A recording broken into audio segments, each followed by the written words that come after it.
Abra comigo, Marcos, capítulo 6, versículo 30. É o que eu quero compartilhar com a igreja nessa noite.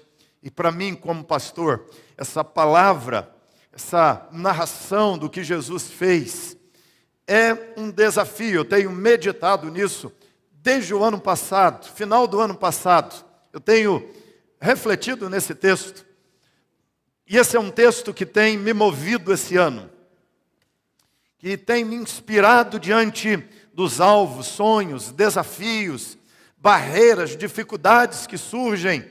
Esse é um texto que tem me impulsionado e quero ler, meditar nele nessa noite. Voltaram os apóstolos à presença de Jesus e lhe relataram tudo quanto haviam feito e ensinado. E ele lhes disse: vinde repousar um pouco num lugar à parte, porque eles não tinham tempo nem para comer, visto serem numerosos os que iam e vinham. Então foram sós no barco para um lugar solitário. Muitos, porém, os viram partir e, reconhecendo-os, correram para lá a pé de todas as cidades e chegaram antes deles. Ao desembarcar, viu Jesus uma grande multidão e compadeceu-se deles, porque eram como ovelhas que não têm pastor. E passou a ensinar-lhes muitas coisas. Em declinando a tarde, vieram os discípulos a Jesus e lhe disseram: é deserto esse lugar, já avançada a hora. Despede-os, para que, passando pelos campos ao redor e pelas aldeias, comprem para si o que comer. Vamos ler juntos a resposta de Jesus. Olha o que Jesus disse a eles. Porém, ele lhes respondeu.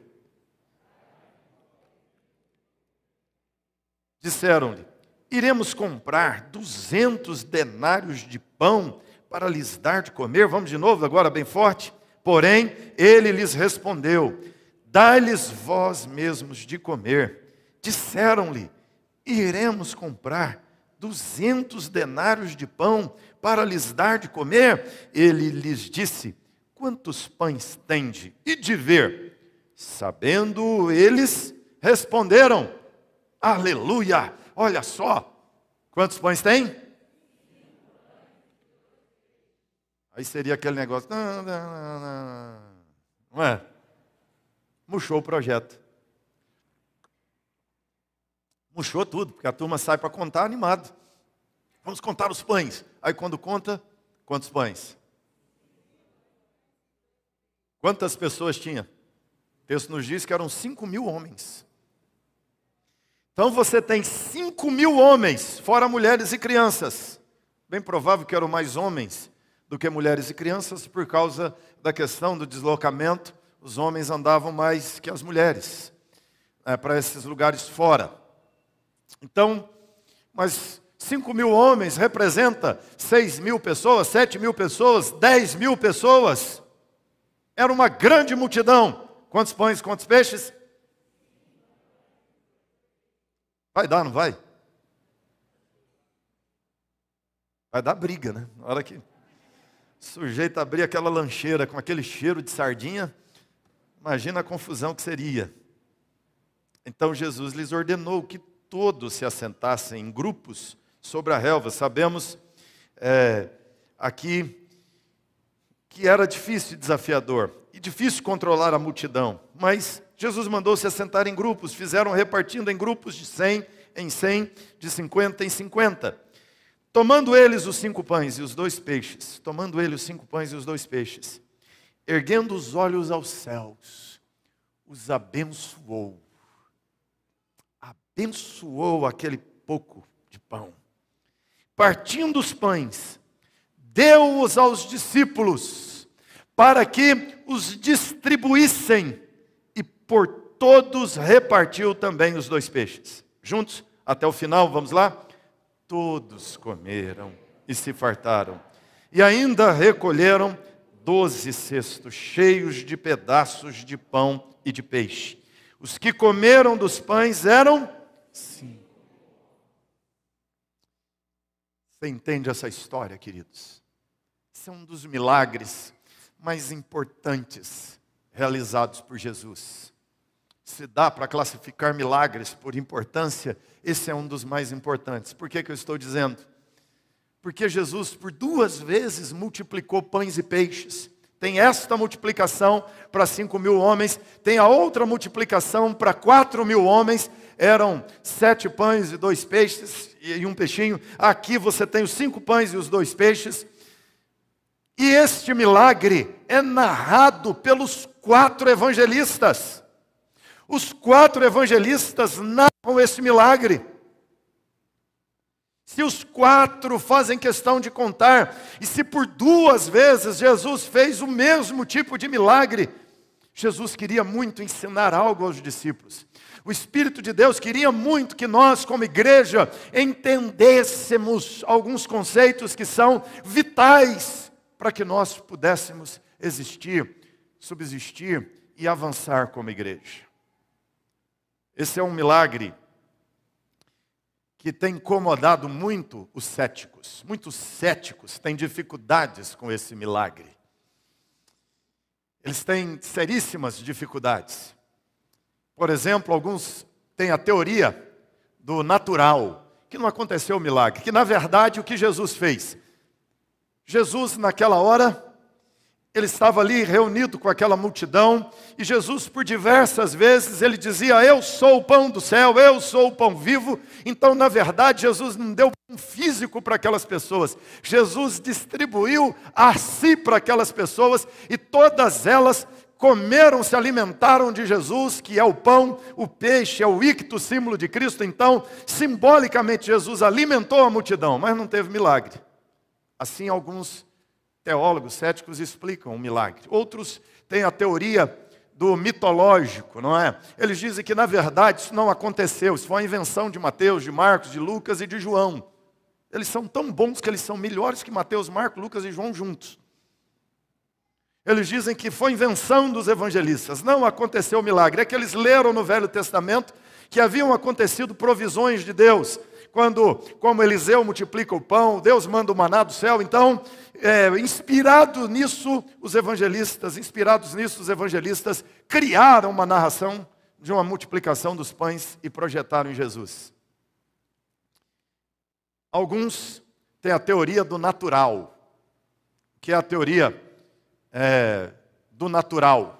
Tem a teoria da parábola, alguns dizem que não aconteceu, é uma parábola onde Jesus alimenta o povo, e os outros que é natural. Ou seja, o que Jesus fez ali naquela hora? Jesus, na verdade, naquele momento, reuniu as pessoas e foi pegando pães e peixes de algumas pessoas, ajuntou, distribuiu para a multidão. Aí outros que tinham pães, que tinham peixe, que tinham uma merenda, que tinham uma lancheira, viram o exemplo de Jesus, imitaram o exemplo de Jesus, repartiram seus alimentos, e aí todos se alimentaram e sobrou comida.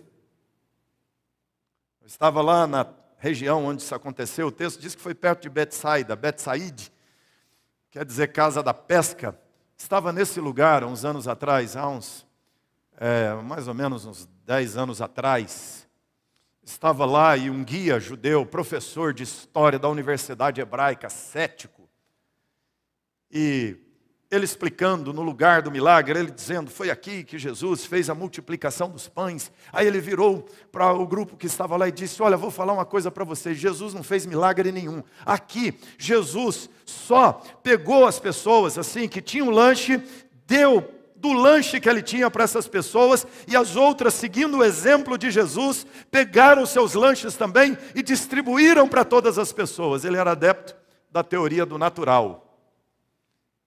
Aí eu não aguentei, eu fiquei coçando enquanto ele falava isso. Aí eu falei assim para ele, que legal. Então o milagre foi maior do que eu pensei. Aí ele falou: mas por quê? Eu disse: não, porque até agora eu tinha lido esse texto imaginando que Jesus multiplicou o pão e o peixe. Agora o senhor está me dizendo que Jesus conseguiu convencer um monte de pessoas mesquinhas, egoístas, do coração duro, ambicioso, que quer as coisas tudo para si, que Jesus pegou o coração dessas pessoas, quebrantou e as fez repartir aquilo que era para a sobrevivência delas com as outras pessoas. E olha, transformar o coração humano é um milagre maior do que multiplicar pão. Então o milagre foi maior do que eu pensei. Ele falou: não tinha pensado assim. Mas na verdade, irmãos, são 4 testemunhas dizendo que Jesus fez um milagre, que Jesus pegou 5 pães e 2 peixes, alimentou 5.000, 10.000 pessoas, não sabemos quantas no total, mas além de alimentá-las de forma milagrosa, Jesus ainda recebe de volta, sobra 12 cestos cheios de pedaços de pão e de peixe. Foi um milagre. É algo sobrenatural que o Senhor Jesus faz nesse texto. Por isso eu quero meditar sobre perseverando na suficiência de Cristo. Perseverando na suficiência de Cristo. Esse é o ano da perseverança, é o ano que nosso tema é perseverança. E um desafio para nós é perseverar na suficiência de Cristo. O texto diz que fica tarde. E por que fica tarde? Aquelas pessoas que foram atrás de Jesus, que se apresentam diante dele, o texto diz como ovelhas que não têm pastor, fazendo referência à visão de Micaías, quando profetiza para o rei, dizendo que o rei seria ferido e o povo de Israel ficaria disperso por causa da morte do rei. Jesus olha para aquela multidão e vê que elas estão perdidas, estão desorientadas, aquelas pessoas estão manipuladas, enganadas, feridas, machucadas, e Jesus então, diz o texto, gasta um tempo com elas. Marcos nos diz que Jesus passou a ensiná-las. Mateus nos diz que Jesus passou a curá-las. Lucas nos diz que Jesus passou a curá-las e a ensiná-las. Que as duas coisas de fato andam juntas, porque curar não era só curar de um caroço, não era só curar de uma dor, não era só curar de uma enfermidade no rim, de uma enfermidade no coração. Jesus estava curando aquelas pessoas fisicamente, Jesus estava curando aquelas pessoas moralmente, Jesus estava curando aquelas pessoas emocionalmente, Jesus estava curando aquelas pessoas relacionalmente, socialmente. Elas vinham diante de Jesus perdidas e Jesus as transformava em novas criaturas, em pessoas curadas plenamente em todas as direções de suas vidas. Jesus os curou e o culto foi demorando, foi passando da hora, foi passando da hora. Aí o que acontece? Fica tarde, os discípulos começam a ver problemas, chegam para Jesus dizendo: Senhor, é tarde, esse povo tem que ir embora, senão eles vão passar fome. Imagine, uma multidão de 5.000, 6.000, 7.000 pessoas com fome. Aí eles dizem para o Senhor: manda esse povo embora, para que indo para as aldeias, eles arrumem lugar para dormir e lugar para comer. E aí a resposta de Jesus é embaraçosa, porque Jesus vira para os discípulos, o que é que Jesus diz? O que é que Jesus diz para eles? A vocês de comer para a multidão. Você percebe, os discípulos querem se livrar dos problemas. E Jesus os chama para solucionar o problema. Esse é o retrato da igreja às vezes. A igreja por vezes quer se livrar dos problemas, quer se livrar das pessoas. Algumas pessoas complicadas, problemáticas. Algumas pessoas assim difíceis. Mas a ordem de Jesus não é se livrar das pessoas, não é despachar as pessoas. A ordem de Jesus é: dai-lhes vocês mesmos de comer. Ofereça às pessoas o pão. Elas então estão ali na expectativa. E aí alguém bom de matemática diz: Senhor, como faremos isso? Vamos comprar 200 denários de pães, 40 mil, 50 mil reais de pães. Aí começam os problemas. Onde arrumar o dinheiro? Ainda que tivesse o dinheiro, que padaria é essa que faria esse tanto de pão a tempo do povo não destruir a padaria? Não é? Isso é um problema. São os problemas apresentados. Irmãos, quando você olha para esse texto, você vê essa tensão. Antes disso aqui, o que havia acontecido era a morte de João Batista.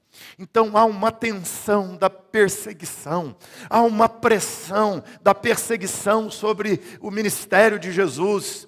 porque João já havia sido morto. Herodes estava incomodado, porque ele dizia: eu matei o João, agora tem esse outro pregando. Alguns diziam: João ressuscitou dentre os mortos, e Herodes estava dizendo: se ele ressuscitou, eu vou matar de novo. E ele quer prender, ele quer matar aquelas pessoas, ele quer parar, ele quer fazer calar aquela fama de Jesus. A igreja está crescendo, a tensão está aumentando, e agora o problema gigante diante da igreja de Jesus reunida naquele lugar.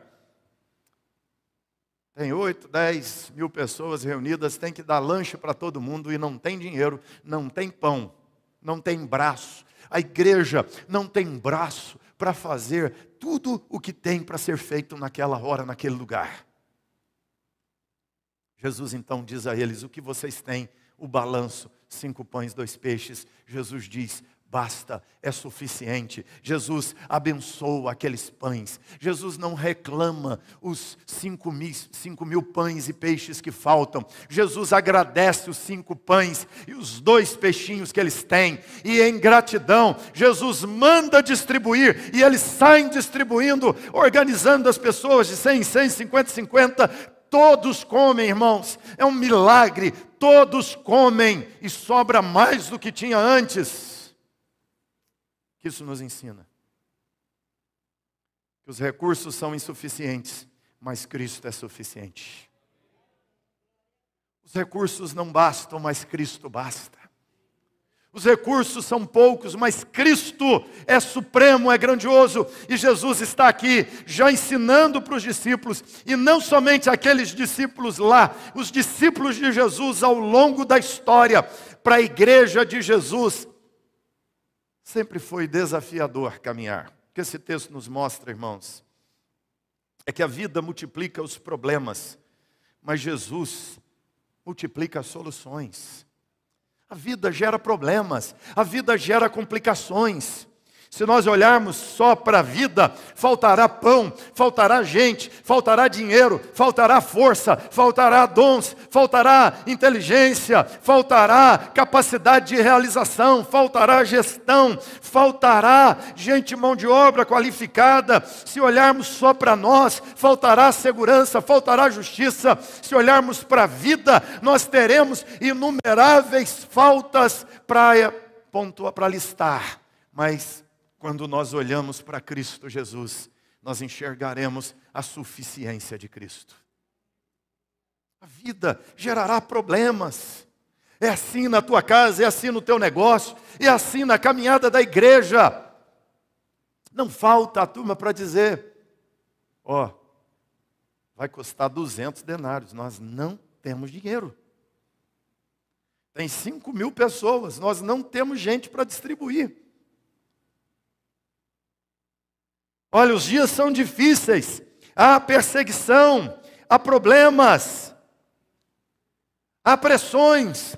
Vamos ficar todo mundo quietinho num canto, não vamos mexer com nada, vamos ficar só adorando e louvando Jesus até Ele voltar na glória, vamos ficar só esperando Jesus voltar para não criar problemas.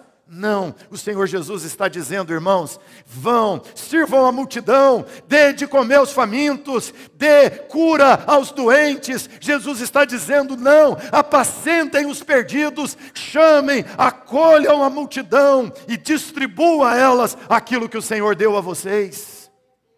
Tem complicações? Tem. Mas nós estamos diante da suficiência de Cristo Jesus.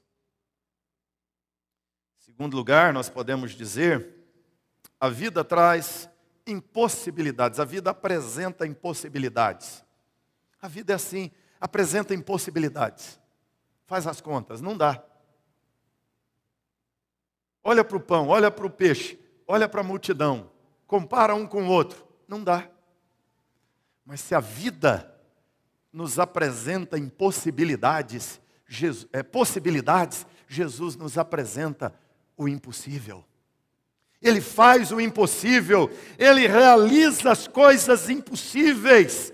Aqui não é um mito, aqui não é uma lenda, aqui não é uma parábola, aqui não é uma coisa natural de distribuição. Aqui é aquele que chama a existência as coisas que não existem, é aquele que criou o céu e a terra, é aquele que estabeleceu as leis da natureza. Aqui é aquele que criou o trigo, é aquele que criou a chuva, é aquele que criou todas as coisas no céu e na terra, é aquele que é dono de todos os elementos, pegando o pão na mão e o pão na sua mão se multiplica. É aquele que criou a vida e os peixes se multiplicam e o impossível acontece nas mãos de Deus. E Ele serve toda aquela multidão.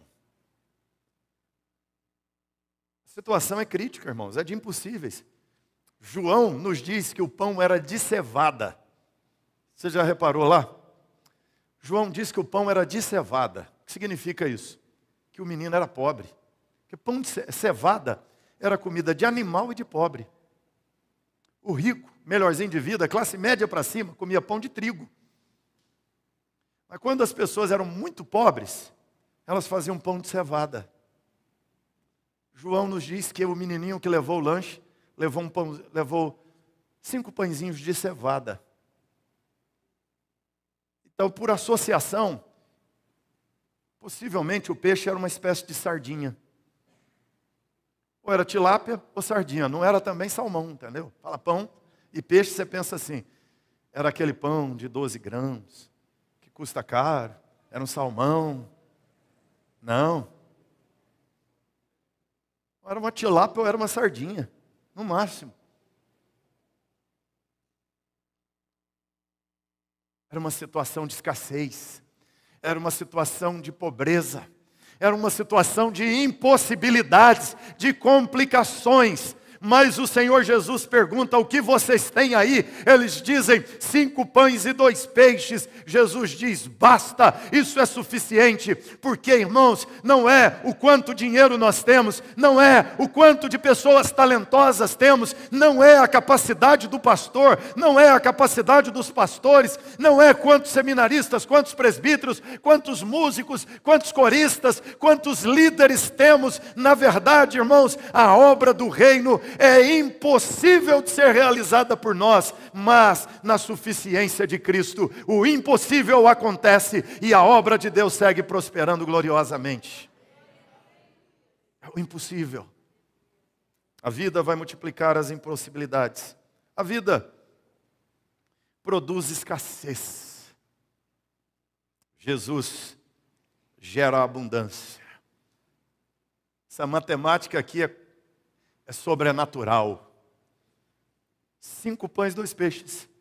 Aí na hora de recolher, 12 cestos cheios. Como? A gente ainda brinca dizendo assim, quantos discípulos eram? 12. Tinha 12 cestos cheios, um na mão de cada discípulo. Para quê? Para que cada discípulo entendesse que a vida produz escassez, mas Jesus é poderoso para gerar abundância mesmo na escassez. Jesus é poderoso, irmãos, para dar o que não temos. Jesus é poderoso para multiplicar o pouco que temos. Jesus é poderoso, irmãos, para suprir a igreja. A igreja pode até caminhar na pobreza, mas como disse o apóstolo Paulo, e o meu Deus, segundo a sua riqueza e glória, há de suprir em Cristo Jesus cada uma das vossas necessidades. Esse é o Deus glorioso a quem servimos. Cristo Jesus fazendo sua multiplicação. Cristo Jesus transformando falta em sobra. É isso mesmo. Coloque-se na dependência do Senhor.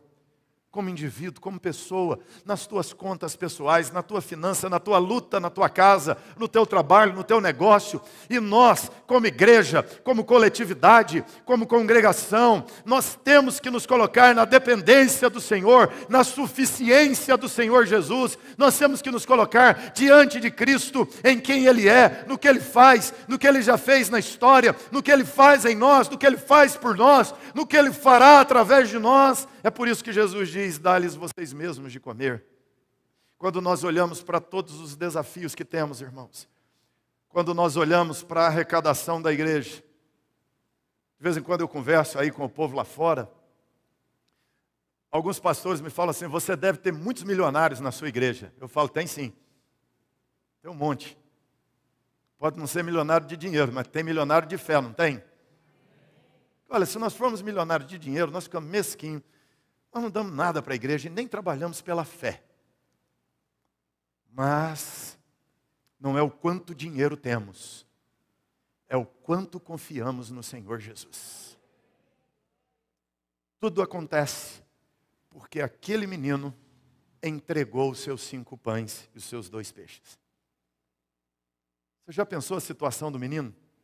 Quando a turma passa, perguntando, tem comida aí? Tem comida? Trouxe alguma coisa para comer? Trouxe? Tem comida aí, gente? Tem? Aí o menininho faz assim com a bolsa, não é? Mas não dava para esconder, porque a turma ia, peixe, o pão até dava para esconder. Talvez ele tenha dito, isso é coisa de mãe, com certeza. O menino saindo, a mãe falou assim, leva um lanche. O menino, mãe, não vou levar nada não. A mãe, não, leva um lanche, menino. Não vou levar, não vai precisar, mãe. Vamos voltar logo? Não, vai que demora, leva um lanche. Aí a mãe sai correndo atrás do menino, com a bolsinha, pão e peixe. E o menino pensa assim naquela hora, talvez, né? Miserável da minha mãe, tinha que colocar peixe nesse negócio, sardinha aqui. Chega o André, chega o Pedro, aquele narizão, tem comida aqui. Mas o menino entrega os 5 pães e os 2 peixes. Os discípulos levam os 5 pães e os 2 peixes, colocam nas mãos do Senhor Jesus. E nas mãos de Jesus, os 5 pães e os 2 peixes alimentam a multidão. E ainda sobra mais que tinha antes. Nosso desafio, irmãos, é colocar nossos recursos diante da suficiência do Senhor Jesus. Eu quero concluir aqui, compartilhando com os irmãos algumas coisas da igreja no Líbano. Rian, pode colocar aqui a foto. A igreja no Líbano. O Líbano sempre foi um país rico, sempre foi um país próspero. Mas o Líbano entrou numa grande crise econômica. E a situação por lá ficou muito complicada. Primeira complicação que o Líbano sofre é uma crise de governantes. Eles começaram a bater cabeça na política e governante após governante, a coisa foi se complicando. E naquelas complicações que eles estavam vivendo, ainda estourou a guerra na Síria, ali ao lado. O Líbano era um país de 4 milhões de habitantes, e de repente ele foi invadido por 2 milhões de sírios pobres, que perderam tudo o que tinham na Síria. Por causa da guerra, fugiram para o Líbano. Você imagina o que é isso? Um país que tem 4 milhões de habitantes, recebe 2 milhões de habitantes pobres. Todo mundo veio sem nada. Muita gente, a casa explodiu, ele saiu com a roupa do corpo e chegou lá no Líbano. E o país em crise econômica. Você lembra a explosão que houve no principal porto do país? Piorou mais ainda. É um país que não tem energia elétrica. Um barril de petróleo custava $20, hoje custa 180. Combustível caríssimo naquele país. São 2 milhões de sírios refugiados espalhados em 1.900 acampamentos para refugiados. Várias mulheres que viram seus maridos sendo decapitados pelo ISIS na frente delas. Problemas psicológicos absurdos, problemas emocionais absurdos. O general que ganhou a última eleição, ele disse no discurso dele de posse que o país caminha para o inferno.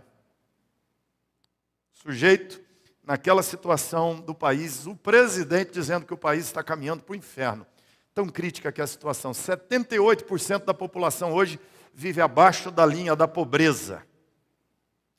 Eles não têm coleta de lixo, não têm combustível, não têm abastecimento dos mercados. A fome se instalou no país. Confusão, país dividido. Uma situação complicada. As pessoas que tinham um pouco mais de condição econômica fugiram para outros países da Europa, para os Estados Unidos, para o Canadá. Para você ter ideia, ficaram poucos médicos. Os médicos quase todos do país foram embora para os países da Europa, para os Estados Unidos e Canadá. A saúde foi para o caos. E nós temos lá a igreja libanesa. Achou a foto e não conseguiu? Pode jogar. Eu queria que você visse, eu vou terminar com a história desses irmãos. Temos aqui algumas fotos da igreja reunida lá naquele lugar. Se chegar a foto aí, vamos lá, vamos contando a história. É ao vivo, então, nossa técnica ali dá um jeito. A igreja, irmãos, para ajudar, também entrou nesse contexto de pandemia.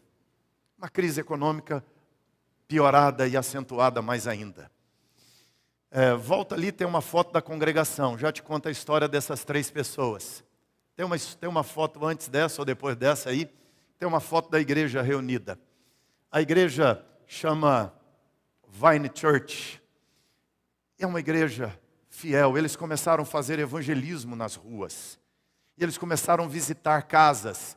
E Deus, de repente, o Líbano não havia conversões há anos e anos. O povo muçulmano não convertia ao cristianismo de forma nenhuma. Povo endurecido, resistente. Essas aqui são as fotos agora da igreja reunida. E aqui quase todos são novos convertidos. Eles começaram um programa de visita em cada 7 casas que eles entravam. 4 famílias convertiam inteiras a Cristo. E 400 famílias vieram a Cristo num único programa de evangelismo da igreja. Eles nem sabiam o que fazer com aqueles convertidos. Um jornalista converteu, e no dia do batismo ele tirou foto e publicou no Instagram. Lá isso da morte. Teve 1 milhão de visualizações. Mas as conversões vieram. Volta naquela foto das 3 pessoas. Uma das pessoas que converteu ali, são essas. A primeira delas ali, a Carla. A Carla era esposa, era filha de um militar poderoso. E ela teve, na época da pandemia, um problema em um dente. E aquilo não pôde ser tratado porque não tinha dentista, não tinha atendimento. E durante 2 anos ela ficou sem tratar e evoluiu para um câncer. E ela foi à igreja. E ela chegou depois do culto e disse para o pastor: eu li aqui na Bíblia de vocês. Se está enfermo, chama os presbíteros, ore, e a oração da fé salvará o enfermo. Ela disse: eu sou muçulmana, mas eu queria que vocês orassem para mim, porque eu queria ver se isso é verdade. Os presbíteros se reuniram ali à frente, oraram por ela. Oraram assim, naquela pressão, porque o muçulmano diz: eu quero ver se é verdade, se não é, ele arruma confusão depois. Na quinta-feira, ela ligou para o pastor. O nome do pastor é Jihad, olha o nome do sujeito. Ela é muçulmano. Guerra Santa é o nome dele. Jihad quer dizer Guerra Santa. O pastor Jihad recebeu um telefonema na quinta-feira da Carla, dizendo: eu voltei ao médico, ao dentista, consegui uma consulta. Ele fez um raio-x. Ele colocou um raio-x do lado do outro e disse assim: esse raio-x não é da mesma pessoa, porque aqui não tem mais nada. Não tem o que fazer no seu dente. Ela estava completamente curada. Ela foi a Cristo, seu esposo, e Deus começou a agir na família dos militares. Deus começou a realizar coisas extraordinárias.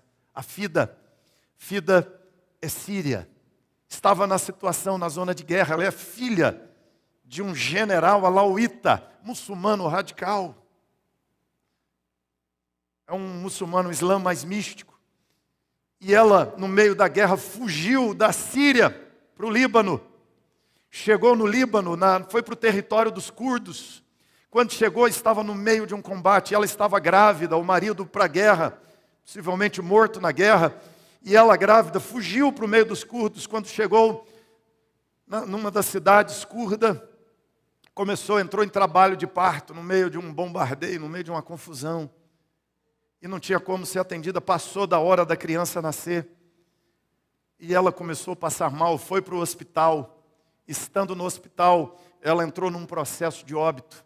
E ela disse que a última coisa que ela escutou foram os médicos dizendo: ela morreu.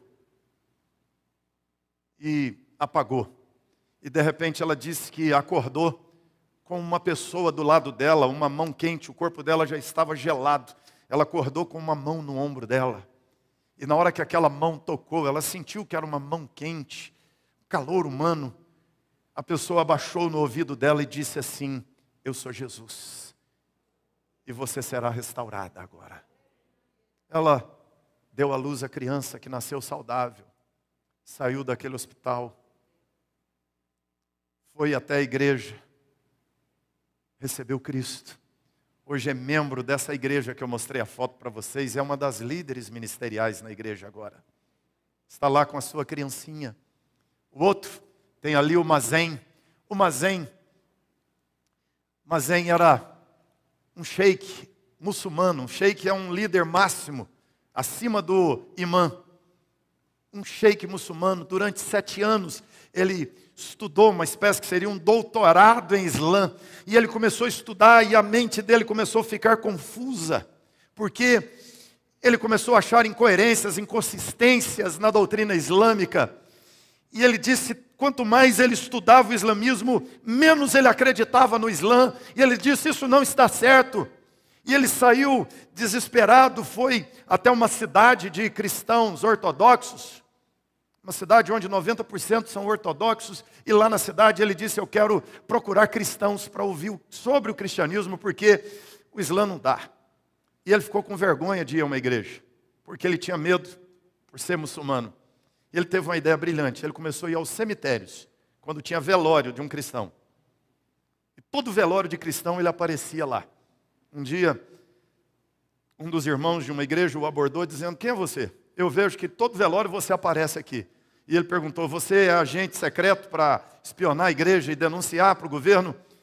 Aí ele tirou a máscara e disse, não, eu sou um muçulmano querendo virar cristão. Você pode me ajudar?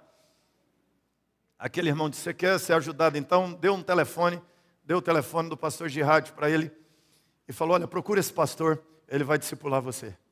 Ele então foi até a igreja, chegando na igreja, foi discipulado, foi batizado, se tornou membro da igreja. Chegando em casa, contou para a mãe chamou a família, chamou uns amigos, ele foi espancado pela família e pelos amigos, amando da mãe. O espancaram até achar que ele estava morto, quebraram o maxilar dele e o jogaram num buraco de um morro. E ele, depois de horas desacordado, acordou, rastejou até encontrar ajuda, foi levado para o hospital, estava com o corpo todo queimado de cigarro, maxilar quebrado, ossos quebrados no seu corpo. E os irmãos dizem que ele perguntava assim, mas se eu sou filho de Deus, por que que Deus deixou acontecer isso comigo? Por que tanta dor? Por que tanto sofrimento? Por que eu estou assim? Se eu sou filho de Deus, por que Deus não cuidou de mim? Se eu sou cristão, agora batizado? E os irmãos não tinham muitas respostas para dar a ele. Até que depois de curado numa reunião de oração, no final de uma reunião, de repente, do nada, ele começou a gritar aleluia, e ele assim comemorava, festejava, todo mundo assim, falou, ficou doido, né? Perguntaram o que está acontecendo, ele disse, não, eu agora vi, eu tive aqui uma percepção, Cristo crucificado na cruz, se ele sofreu por mim, não é nada sofrer por causa do nome de Cristo Jesus. Ele foi curado emocionalmente de tudo aquilo. Na época, pode passar para frente a outra foto. Na época da pandemia, fecho aqui, a igreja foi fechada por causa da pandemia. Não podia ter cultos como outras igrejas. E eles tinham lá uma dificuldade para... Pode ir para outra foto. Eles tinham lá dificuldade para fazer cultos online. Não tinha energia elétrica. Poucas horas de internet. De vez em quando alguém consegue carregar um celular num gerador e acessar alguma coisa com dados. E um jovem, conversando com outro, a igreja tinha acabado de comprar, um pouco antes da pandemia, um terreno, um sítio que seria, eles estavam sonhando em fazer um acampamento como o da igreja do Egito. E aí um dos jovens da igreja teve uma ideia, falou, vamos para o sítio da igreja. E foram lá para o sítio. E lá no sítio começaram a orar, a cantar, porque estavam em casa, confinados. E aí começaram a tocar violão, cantando. Um filmou um pedaço, conseguiu postar no Facebook. E aí os irmãos que aos poucos, uma outra hora, eles conseguem acessar o Facebook, lá às vezes 1, 2 horas no dia. E alguns irmãos iam acessando e perguntavam, onde que é isso? Onde que está acontecendo esse culto? E aí eles diziam, é no sítio da igreja.